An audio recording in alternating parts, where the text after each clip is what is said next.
Hi everybody, Dacob here. Welcome back to my channel. Today we have yet another Chanel unboxing. I know it's like, wait, hold on, I need another one. Yes, but it is important because the pieces that I'm hunting down at the moment, maybe because like delivery is difficult, raw material sourcing is really difficult. I don't know what is happening, but it's so hard to hunt these pieces down. And I'm just so grateful that I hunted down that it warrants for every piece a separate unboxing, and we're gonna get to it.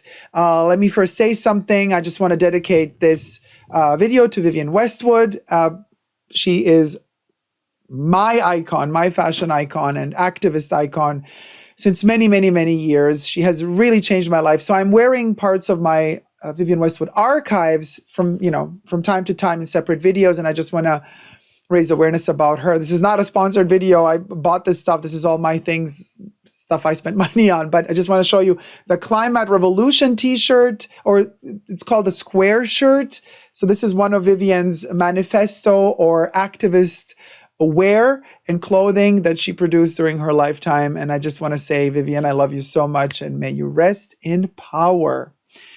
Now, we get to the unboxing, but first, subscribe to my channel here on the tubes. You can push the join button next to the subscription button, become a member today, gain access to extra perks.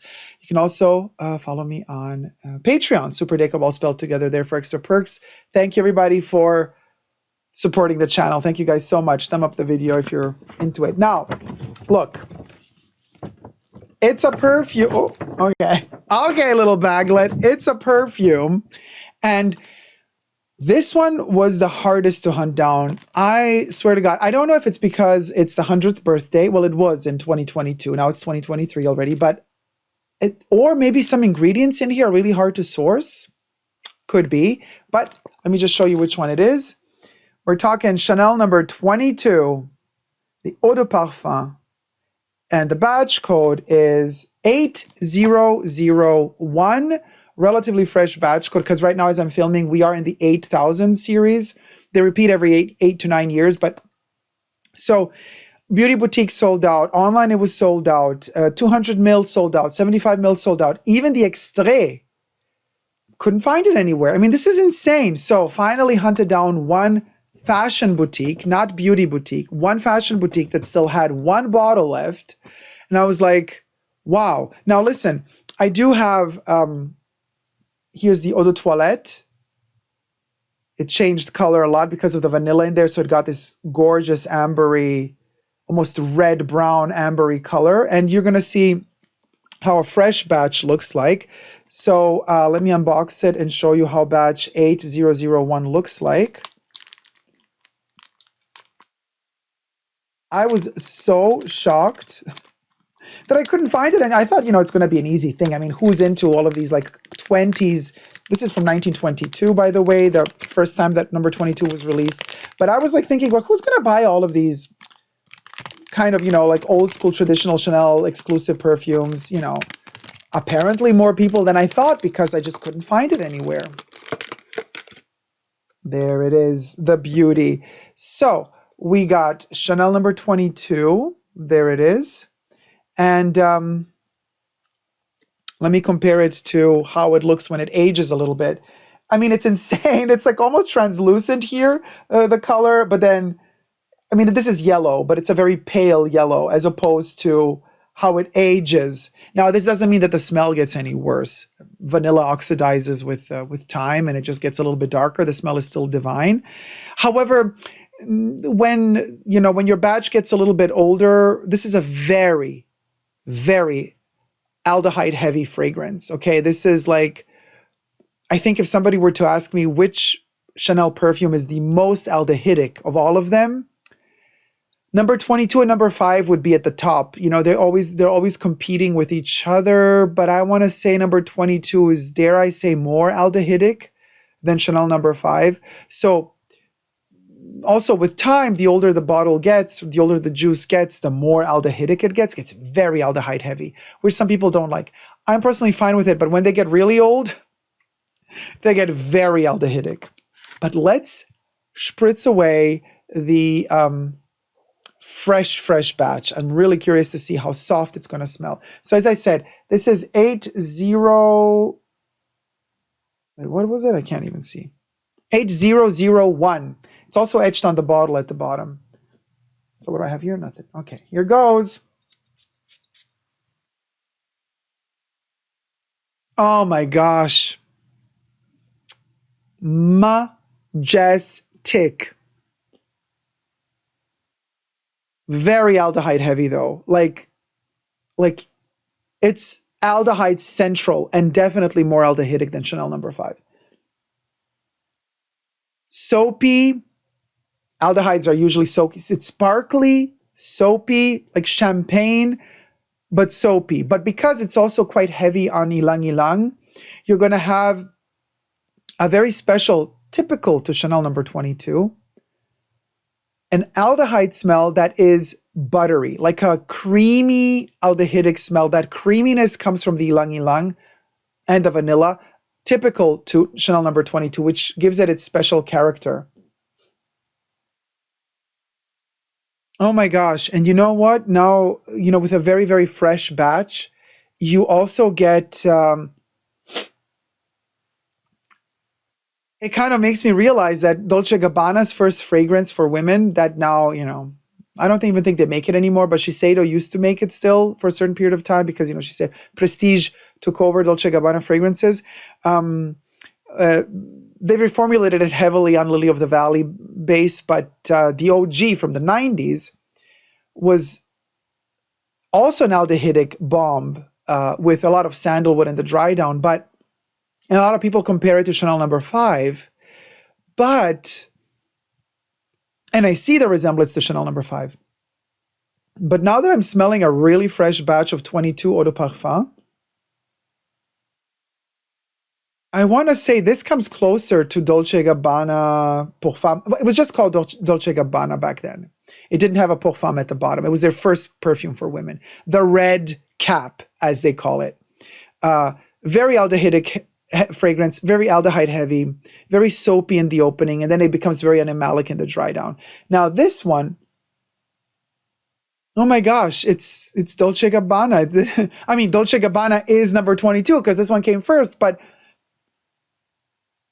interesting to, oh my gosh, it's so beautiful and so fascinating. A lot of perfumes I really like when they age, and I love when my Chanel number 5 ages. I sometimes put it in the sun just to make it turn darker sooner, even though you should never do that with perfumes, but Chanel number 5 is an exception, and Pour Monsieur. But for me personally, I just, do it for myself. You don't have to do it, of course. Don't do this at home, kids, as they say. But there's just something about these Chanel Les Exclusives fragrances when they are brand new. First of all, the pleasure of unboxing them, like I cannot not do it on camera with every perfume I buy, because I think it's such a special occasion that I want to immortalize it forever. I want to, capture it on camera, not just to show you guys, but also to have for myself. I also watch my videos back a couple of years later. I'm like, oh wait, yeah, that year that I unboxed that perfume, I want to see how that unboxing is, just to feel that emotion all over again. And I can tell you, Chanel exclusives in particular, they're so magical. It's a magical experience to unbox them and to smell them when they're brand new. I buy a lot of these secondhand. In fact, I bought this one off of a secondhand website many years ago as well. So I have nothing against buying them secondhand, but I also really, really enjoy getting them brand new because of the freshness of the batch. The aldehydes are just right. And then the more oxygen the bottles get and the more they ripen and the deeper they become. But in the beginning, man, oh, this is so poetic. It's so beautiful. It's almost like a time warp. It's like you're sent back into the past and you are literally in the 20s living these perfumes for the first time. Now, I know they did not have an eau de parfum concentration in the 20s, and I know that number 22 has been reformulated throughout the decades, and I know it's not the same exact smell as it was in the 20s, but you know what? That's okay, because this thing is still a billion times better than almost everything else on the market today. So I'm fine if they tweak it a little bit from time to time, as long as it still preserves that core DNA, and the core DNA is preserved even in the eau de parfum. Oh my God, it's so soapy. the aldehydes are insane, but it's mellow at the same time. It's not an aggressive aldehyde that kind of burns your nostrils. This thing is smooth like butter, like the ilang ilang butter that's in here. I will, of course, give number 22 a proper review because it deserves. But then again, you know, I've just a couple of weeks ago or months ago made a proper tribute to the 100 years of Chanel 22. In fact, on the 22nd of December of 2022, yes, I play with numbers just like Coco did, I made a live stream on my Essentially Dacob perfume channel, YouTube channel. I dedicated an entire live stream to Chanel number 22 where we celebrated Chanel number 22's 100th birthday. So be sure to check out that video. If I remember, I'll post a link up here or down there, and check out that entire live stream is still online, visible to everybody. It's over 3 hours of a humongous journey into the history of Chanel number 22. It's just a really, really, really special thing. And I just wanted to show you something. I have to scroll through to find it. Right after I posted the live stream, right? I was still like kind of discovering, because you never stop learning from Chanel perfumes, because, you know, there's a history of it, like hundreds of years of evolution. And I found another advertisement, because in the live stream, I showed number 22 ads and ad campaigns and their evolution throughout the decades, like how they looked in the 20s, in the 30s, in the 40s, they did very little because of, you know, the war, but then 50s, 60s, 70s, into the 80s, because number 22 was still available everywhere in America in the 80s. In Europe, it wasn't. In Europe, it was segregated to being just available in the boutiques, but it sold really well in America. So in America, they kept distributing it. Chanel kept distributing it literally in department stores and drugstores even. You could buy in America Chanel number 22 soap, bath powder, lotion, I'm not so sure, but they did have a shower gel. And then Chanel decided to take everything off the market at a certain point in time, and then they went for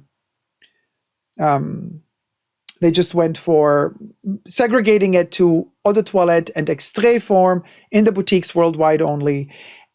And now they've switched the eau de toilette for the eau de parfum instead. But they also used to do a cologne, which they don't do anymore.